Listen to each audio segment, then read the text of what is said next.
लखनऊ के पीजीआई थाना क्षेत्र स्थित नीलगिरी अपार्टमेंट से लिव इन पार्टनर को लेकर एक व्यक्ति टाटा सफारी से निकलता है और वो जाता है डिफेंस एक्सपो ग्राउंड के समीप तकरीबन। वहीं से अपनी प्रेमिका को यानी लिव इन पार्टनर जो है उसकी, जिसका नाम गीता शर्मा है, उसे उतारता है और कहता है कुछ दूर तुम पैदल चलो, मैं आता हूं। वो जैसे ही लौटता है और देखता है कि उसकी प्रेमिका यानी live in partner Geeta Sharma सड़क हादसे में अपनी जान गंवा चुकी है। इसके बाद पुलिस को इंफॉर्मेशन देता है, रोते रहता है, हैरान होता है, परेशान होता है। इस व्यक्ति का नाम है गिरिजा शंकर पाल। तकरीबन 8 से 10 साल की जो प्रेमिका है उसके साथ इसका संबंध था और ये दोनों 8 से 10 साल से लिव इन रिलेशनशिप में थे, इसी नीलगिरी अपार्टमेंट में रहते थे। लेकिन जब 8 से 10 साल की प्रेमिका का देहांत हो जाता है उसके बाद अब ये रोता रहता है, हैरान रहता है। लेकिन पुलिस वालों के लिए शक की सुई अब लगातार इर्द गिर्द घूमने लगती है कि आखिर ये सड़क हादसा है या फिर इसे बनाने की कोशिश की गई है। इसके बाद इस लड़की का भाई यानी जिसकी सड़क हादसे में मौत हुई थी, उसका भाई पुलिस थाने पहुंचता है। वहां पर वो एक रिपोर्ट लिखवाता है और उस रिपोर्ट में जिसका नाम लेता है वो हैरान करने वाला शख्स कोई और नहीं बल्कि इस लड़की का live in partner Girija Shankar Pal ही था।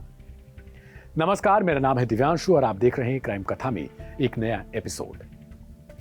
लखनऊ के पीजीआई थाना क्षेत्र स्थित नीलगिरी अपार्टमेंट में एक कपल्स रहता था जो वैसे तो शादीशुदा था, एक दूसरे से यानी बिना समाज को दिखाए ये दोनों एक दूसरे को शादीशुदा मान चुके थे और एक दूसरे के साथ रहते थे तकरीबन 8 से 10 साल तक। अभी मैंने जिसका नाम बताया गिरिजा शंकर पाल, ये रायबरेली के मठिया गांव का है। लड़की गीता शर्मा जो लिव इन पार्टनर है वो भी इसी गांव की है। शुरुआत में एक दूसरे से ये लोग प्रेम करते हैं, दोस्ती रहती है, वो प्रेम में बदल जाता है और उसके बाद एक दूसरे से शादी करना चाहते हैं लेकिन परिवार वाले राजी नहीं होते। इस बीच गिरिजा शंकर पाल के किसी के साथ शादी हो जाती है लेकिन पत्नी से उसका विवाद, जो कि वो किसी और से प्रेम करता है, इस वजह से चलता रहता है। कुछ दिनों बाद पहली पत्नी छूट जाती है। इसके बाद ये गीता शर्मा को लेकर लखनऊ रवाना हो जाता है। गीता शर्मा प्रॉपर्टी डीलिंग का काम करती थी। तकरीबन उम्र 31 साल है, यानी जब ये गिरिजा शंकर से मिली थी तो उस वक्त इसकी उम्र 19 से 20 साल के आसपास रही होगी। अब ये दोनों लोग यहीं पर रहते थे।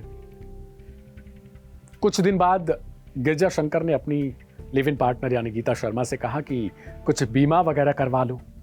ये बहुत साल पुरानी बात है, बीमा वगैरह करवा लो, क्योंकि अक्सर आजकल देखते बीमा का जो रकम है बहुत हाई क्लास मिलती है। मैं रहूं या तुम रहो तो दोनों में से किसी एक के लिए सहारा हो जाएगा। गीता बहुत प्रेम करती थी तो गीता को भी विश्वास था कि गिरिजा शंकर ठीक कह रहा है। एक दूसरे को पति पत्नी मानते ही थे तो पति की बात तो माननी थी। गीता ने कहा ठीक है। गीता ने अपने पैसों से बीमा करवाया खुद का 1 करोड़ रुपए के लिए। ये राशि थी बीमा की जो पक्की होकर मिलती।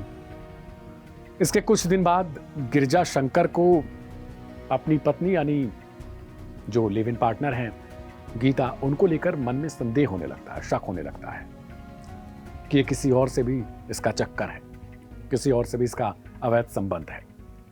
वो गीता से बार बार पूछता है कि क्या कुछ ऐसा भी है क्या तुम्हारा। गीता कहती है कि ऐसा कुछ नहीं है। गीता हमेशा झगड़ने लगती है इस बात को लेकर और जब झगड़ा शुरू हो जाता तो गिरिजा शंकर चुप हो जाता।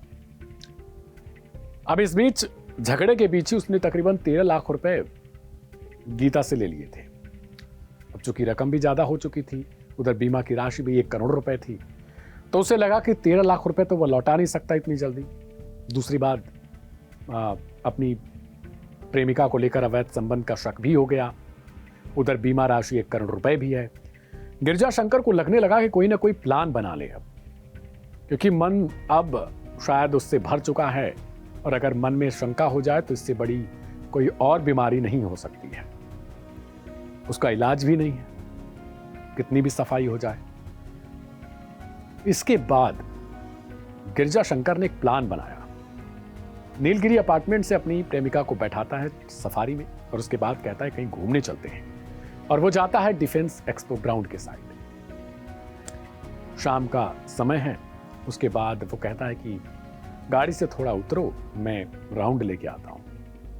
वो उतर के पैदल पैदल चलती है और अचानक से ये पीछे से जाकर गीता के ऊपर कार को चढ़ा देता है।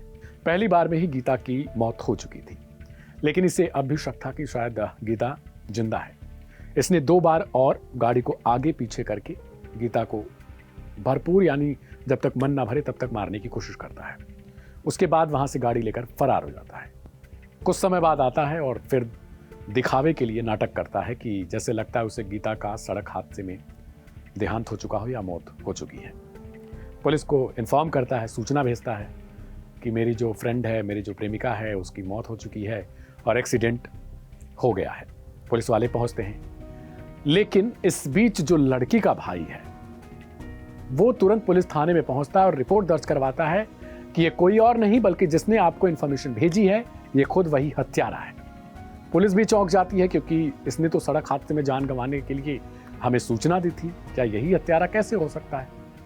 फिर जब सीसीटीवी फुटेज की तलाशी की जाती है, इससे पूछताछ की जाती है, पुलिस वाले घुमा फिरा कर पूछते हैं, तो ये जुर्म को कबूल कर लेता है क्योंकि इसे चाहिए था 1 करोड़ रुपए।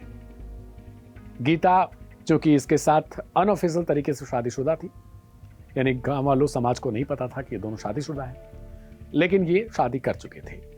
इसने बताया कि गीता मेरे ऊपर कंटिन्यू दबाव बना रही थी कि अब हमें ऑफिशियली शादी कर लेना चाहिए, लोगों को बता देना चाहिए कि हम कपल्स हैं। लेकिन गिरजा शंकर ये नहीं चाहता था। उसने बताया कि मैंने इन्हीं बीमा के पैसों के लिए इस हत्या को अंजाम दिया है। अब हम आपको सुनवाते हैं डीसीपी उनकी इसको लेकर क्या प्रतिक्रिया है और उन्होंने क्या कुछ इस मामले में अभी तक छानबीन की है। सुनिए। ये दिनांक 17/1/2025 को थाना पीजीआई अंतर्गत एक महिला का शव बरामद हुआ था जो कि संदिग्ध अवस्था में प्रतीत हो रहा था, जिस पर मृतका के परिजनों से प्राप्त तहरीर के आधार पर हत्या का अभियोग भी पंजीकृत किया गया था। विवेचना के दौरान ये बात प्रकाश में आई कि अभियुक्त गिरजा शंकर पाल पुत्र रामपाल, जो कि रायबरेली के रहने वाले हैं, मृतका के साथ करीब 6-7-8 वर्षों से ये लिव इन रिलेशनशिप में रहते थे और इसी दौरान इन्होंने शादी भी कर ली थी, जिस बात को लेके मृतका द्वारा भी इनके ऊपर शादी का दबाव भी बनाया जा रहा था, प्लस पैसे का लेन देन का भी इनका इश्यू था, जिसकी वजह से इनके संबंध पिछले कुछ दिनों से अच्छे नहीं चल रहे थे, लड़ाई झगड़ा होता रहता था इनके बीच। और हत्या के दिन बहुत ही प्लानिंग के साथ ये मृतका को लेके गए और पीजीआई थाना क्षेत्र में ले जाकर एक सुनसान जगह में मृतका को उतार दिया और गाड़ी से, अपनी ही गाड़ी से, सफारी गाड़ी थी जिससे इन्होंने हिट किया और हिट करके मृतका को मार के ये रायबरेली चले गए। इनको विवेचना के बाद पुष्टि होने पर साक्ष्यों के आधार पर इनकी अरेस्टिंग की गई है। इन्होंने घटना को स्वीकारा भी है और घटना में प्रयुक्त जो इसका सफारी कार भी है वो भी बरामद की हुई है। सर, एक जो मामला ये है कि इनके ऊपर गैंगस्टर की कार्रवाई की बात की जाए या फिर फिरौती की बात की जाए, ऐसे कई गंभीर धाराओं में मुकदमे भी दर्ज हैं, तो क्या अब इस मामले में अन्य जो कार्रवाइयां हैं क्या उसको भी प्रचलित बनाया जाएगा? हाँ, अभी इनके और आपराधिक इतिहास की जानकारी हुई है, अन्य आपराधिक इतिहास की भी जानकारी की जा रही है और सभी चीजें इकट्ठा करके फिर कार्रवाई, अग्रिम कार्रवाई की जाएगी, वो भी अवगत कराया जाएगा। पैसे से क्या था? एक्यूज्ड भी पेशे से ये बताया जा रहा है कि प्रॉपर्टी का काम भी करते थे, मृतका के साथ प्रॉपर्टी का काम भी करते थे और कहीं शायद वकालत भी करते थे, जिसकी अभी पुष्टि नहीं है। तो आपने सुना कि आखिर किस तरीके से गिरजा शंकर ने इस पूरे मामले को अंजाम दिया, क्योंकि वो एक अधिवक्ता भी था। कहते हैं जिंदगी में आप उन पर भरोसा न करें जो आपके भरोसे के लायक शुरुआत में ही ना लगे। अगर ऐसे लोग आपकी लाइफ में आ सकते हैं तो आपकी पूरी जिंदगी को बर्बाद कर देंगे। शुरुआत में ही लोगों को भांपना सीखिए, अपनी समझदारी दिखाइए और अगर ऐसे लोग आपको मिलते हैं तो उन्हें समय पर ही त्याग दें, क्योंकि न सिर्फ वो अपनी जिंदगी खराब करेंगे बल्कि आपकी भी कष्टी को डुबो देंगे। एक कहावत है कि वो जहर देता तो सबकी नजरों में आ जाता, सो उसने ये किया कि उसने समय पर मुझे दवाएं ही न दी। आज की क्राइम कथा का सार शायद यही है कि गिरजा शंकर ने इतने सालों तक उसको अपनी पकड़ में बनाए रखा, बीमा भी करवा लिया, 13 लाख रुपए हड़प भी लिए, अपनी सारी खुशियों के लिए लगातार वो गीता शर्मा का इस्तेमाल करता रहा, लेकिन अंत में उसने गीता का ही कत्ल कर दिया। आज की क्राइम कथा को लेकर आपकी क्या प्रतिक्रिया है उसे कमेंट बॉक्स में लिखें। मिलेंगे कल फिर एक नए एपिसोड के साथ, एक नई कहानी के साथ। तब तक मुझे दीजिए इजाजत। अपना बहुत ख्याल रखिएगा, अपनों का खूब ख्याल रखिएगा। एक लाइक हो सके तो इस वीडियो को जरूर कीजिएगा। नमस्कार।